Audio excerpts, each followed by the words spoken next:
Comment il s'appelle? Il s'appelle...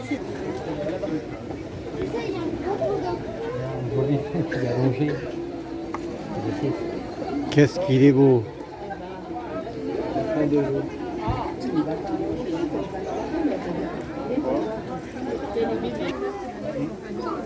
Vous avez vu le panda là derrière moi là?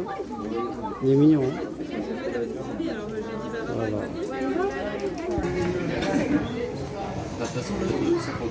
Comment il est posé ce panda? Avec un appareil photo, ça fait mieux. Avec un... Il est en gros, il mange des machins,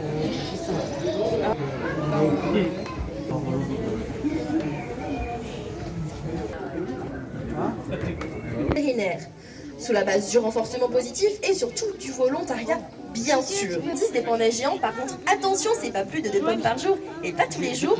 Et justement, ces pommes vont être données pendant cet entraînement médical par les soigneurs animaliers.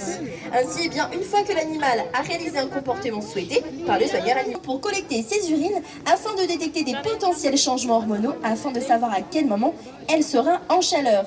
Et donc à quel moment nous pourrons mettre en contact notre femelle et Jens et notre mâle pour tenter des accouplements et donc de la reproduction et peut-être d'avoir la naissance ensuite d'un petit panda géant. Plantation différée. Pas de panique, c'est très simple. Une fois la fécondation réalisée, l'œuf va stopper son développement au stade 8 cellules. Il va rentrer dans une pause embryonnaire que l'on appelle la diapause embryonnaire. Cette phase de forte gestation peut durer assez longtemps, entre 6 semaines à 4 mois et demi. Et enfin, vous aurez une phase de vraie gestation qui sera plutôt courte, qui durera environ 50 jours. Et enfin, vous aurez la bisbate d'un petit panda géant. Ce petit panda géant à la naissance, eh bien, il sera tout rose et sans poils et il fera à peine 100 de grammes. C'est pour ça que nous sommes ravis de la naissance de Yalman il y a 5 ans et de quelques mois des jumelles, puisque les pandas géants sont extrêmement menacés dans le milieu naturel. Malheureusement, avec l'essor très rapide de la Chine, eh bien, l'environnement, l'habitat des pandas géants s'est vu fragmenté et s'est vu détruit. En 15 ans, c'est l'équivalent de 50% de la population des pandas géants qui a disparu. Alors heureusement, grâce aux efforts conjugués du gouvernement chinois depuis une trentaine d'années, eh bien, de nombreuses actions ont été mises en place pour sauver cette espèce, et notamment toute la biodiversité locale. Première action mise en place, la création de 60 aires protégées, pour protéger cette espèce, mais aussi toutes les autres qui vivent dans les mêmes forêts de bambou que les pandas géants. Et d'ailleurs, grâce à tous ces efforts, eh bien, en 2016, l'Union internationale de la conservation et de la nature comptait environ 2000 pandas géants dans la nature. On a donc eu une augmentation de l'effectif sauvage de plus de 1000 individus, ce qui représente un véritable espoir pour la conservation de cette espèce.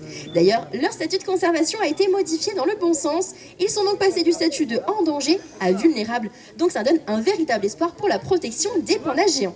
En plus de ces aires protégées, vous avez aussi la création de corridors végétaux.